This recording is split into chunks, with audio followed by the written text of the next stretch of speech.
आखिर मंगल ग्रह पर क्यों जाएं? मंगल ग्रह अन्वेषण का एक स्पष्ट लक्ष्य है क्योंकि यह हमारे सौरमंडल में नज़दीक है। पृथ्वी से इस ग्रह की दूरी 104.2 मिलियन किलोमीटर है। लाल ग्रह का पता लगाने के और भी कई कारण हैं। मंगल ग्रह पर यह समझना कि क्या पृथ्वी से परे ब्रह्मांड में कहीं और जीवन मौजूद है, मानव जाति का एक वैश्विक प्रश्न है। इस प्रश्न की जांच के लिए मंगल एक उत्कृष्ट स्थान है क्योंकि यह सौरमंडल में पृथ्वी के समान ग्रह है। साक्ष्य बताते हैं कि मंगल कभी पानी से भरा हुआ था और गर्म था और इस पर एक मोटा वातावरण था जो संभावित रूप से रहने योग्य वातावरण प्रदान करता था। मंगल ने गंभीर जलवायु परिवर्तन का अनुभव किया। ग्रह भूवैज्ञानिक सतह के इतिहास को जानने के लिए चट्टानों, तलछट और मिट्टी का अध्ययन करेंगे।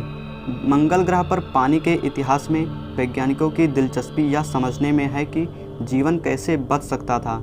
ज्वालामुखी उल्कापिंड के प्रभाव से उत्पन्न क्रेटर, वायुमंडलीय या प्रकाश रासायनिक प्रभावों के संकेत और भूभौतिकीय प्रक्रियाएं सभी मंगल के इतिहास के पहलुओं को समेटे हुए हैं।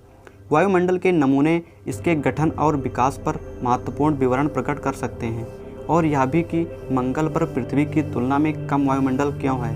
मंगल हमारी पृथ्वी के बारे में और जानने में भी हमारी मदद कर सकता है। मंगल ग्रह की भूभौतिकीय प्रक्रियाओं को समझना हमारे सौरमंडल में पृथ्वी और अन्य ग्रहों के विकास और इतिहास के विवरण को उजागर करेगा।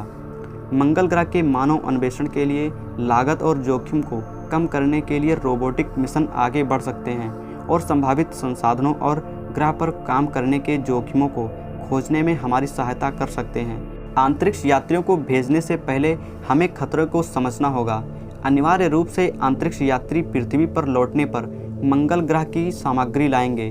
मिट्टी और धूल में किसी भी जैव खतरे को समझने से हमारे भविष्य के मिशनों को और भी मदद मिलेगी।